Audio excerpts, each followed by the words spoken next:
Carmela, eu vou ter que discordar de você, né? O presidente Bolsonaro passou toda a carreira dele na política como deputado federal falando que ia fuzilar a FHC, na campanha expulsar os petistas do Brasil. Ele é pródigo em fazer todo tipo de ameaça com arma o tempo inteiro e vários bolsonaristas nesse sentido. Mas só para mudar um pouquinho de assunto... Bandido tem que ser pau e cana. Bandido não tem que ter pena de bandido, não. É o que? É pena de morte? Não, tem que pagar pelo que fez, tem que ser preso. Mas os petistas, os que votam não, no PT... quem roubou tem que ir para a cadeia, tem que pagar pelo que fez. Mas o Fernando Henrique tem que ser fuzilado? Não, o Fernando Henrique não... Não, veja só esse discurso. Mas tudo bem, não vou nem entrar nessa área porque a minha pergunta é outra. Uma coisa, eu acho que é o discurso da direita e na prática muitas vezes a gente vê coisas diferentes. Eu acho que um exemplo... disso aconteceu ontem na votação daquela PEC, ou tentativa início da votação daquela PEC que quer cercear os poderes, quer interferir politicamente no Conselho Nacional do Ministério Público. Todas as associações e entidades do Ministério Público são contra, apelidaram a PEC de PEC da vingança, né? Vingança contra a Lava Jato, que promoveu uma verdadeira devastação ali em parte da classe política. E ontem a gente viu, inclusive, deputados bolsonaristas, Carla Zambelli, Vitor Hugo, Bia Kicis, votando contra a retirada de pauta dessa matéria. Ou seja, quase como votando a favor dessa interferência política no Ministério Público. O discurso da direita sempre foi o discurso, ou pelo menos era, da anticorrupção. E agora a gente vê muitos desses bolsonaristas votando a favor de flexibilização de lei de improbidade administrativa, nesse caso o Conselho do Ministério Público. O discurso não é um e a prática outra? Olha, o que eu acho é o seguinte, eu não estou acompanhando de fato a tramitação dessa PEC, né? Prometo que vou ver de fato o texto dela, o que ela diz, mas o que a gente tem que analisar são os fatos. A gente está vendo o governo do presidente Bolsonaro sem um caso de corrupção sequer. A gente viu no governo do Lula Petrolão, Mensalão, inclusive falando em Petrobras, a Dilma, ao invés de fazer refinarias no Brasil, preferiu até comprar uma refinaria fora daqui, em Pasadena, na Califórnia, nos Estados Unidos, e gerou um dos maiores roubos da nossa história, o Petrolão, o Mensalão e por aí vai.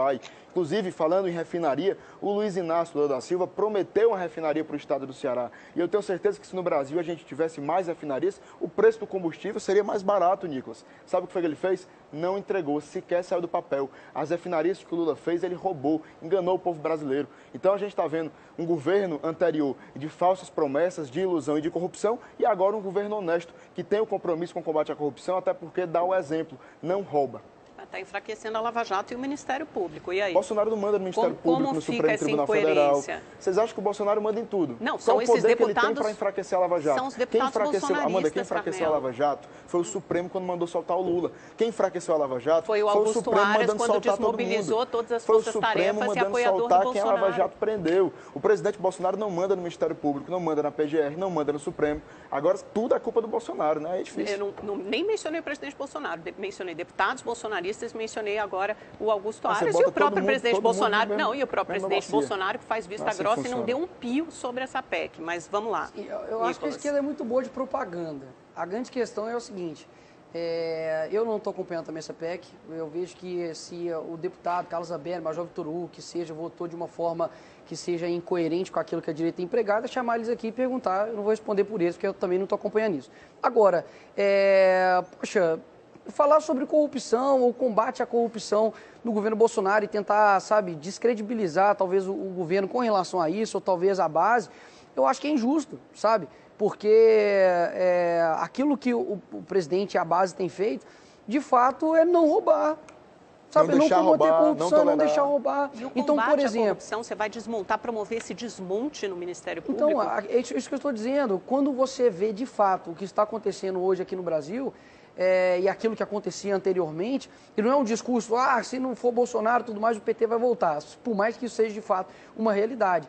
Mas aquilo que tem feito hoje, de concreto, o que é? O que é de concreto, por exemplo, esses deputados em âmbito de corrupção estão fazendo? O que é que, de fato, o Bolsonaro, no âmbito de corrupção, está fazendo? Eu nunca consigo ouvir alguém dizer algo concreto. Olha, o presidente Bolsonaro fez isso, o presidente Bolsonaro fez aquilo. Ele tem várias críticas com relação, por exemplo, ao próprio PGR, ao próprio Augusto Aras, que, inclusive, havia mais frentes de investigações do que o Dodge e no biênio dela. Ou seja, não é falado o que é feito. Sabe, as apreensões, por exemplo, da Polícia Federal, as apreensões da Polícia Rodoviária Federal, tudo isso é combate à corrupção, combate à criminalidade, e isso não é feito. Então eu vejo que, muitas vezes, a esquerda ela é histérica, né, com os defeitos do Bolsonaro e tímidos com a qualidade do governo Bolsonaro. Fora que... Amanda. Eu acho que Primeiro, boa tarde aos dois, sejam bem-vindos. Essa pergunta também vale para os dois. Vamos começar com o Nicolas agora, só para a gente inverter a ordem. À medida que a pandemia fica para trás, a gente tem essa sensação de recomeço, as cidades reabrindo e outros problemas se aproximam, principalmente perda de renda, desemprego e inflação. E são problemas que, obviamente, afligem toda a população e é uma péssima notícia para o presidente Bolsonaro às vésperas de uma eleição. Até que ponto, por mais que ele tente se descolar de inflação, desemprego, isso acaba caindo no colo dele, até porque muitas vezes ele é parte do problema, pela instabilidade política, pelo risco fiscal, sobe o dólar, impacta na inflação. Até que ponto é a economia que vai ditar o rumo das eleições, a tônica das eleições no ano que vem? Acredito que a economia ela é muito importante, Eu me lembro de um caso que aconteceu, era nos Estados Unidos, onde houve um escândalo, ali na sala oval ali, e mesmo assim a taxa ali desse candidato estava altíssima. E aí eles falaram, olha, economy, é simplesmente a economia, dinheiro no bolso, de fato faz com que as pessoas fiquem mais suscetíveis a votar nesse candidato. Contudo, eu acredito que o brasileiro já não está com uma amnésia tão grande, politicamente falando. Então, ele vai se lembrar de quem de fato lutou para que ele pudesse trabalhar. Então, no sentido, por exemplo, do agronegócio, nós tivemos aí recorde de safra, de intersafra, de produção, e porque esse setor não parou, porque fosse considerado essencial.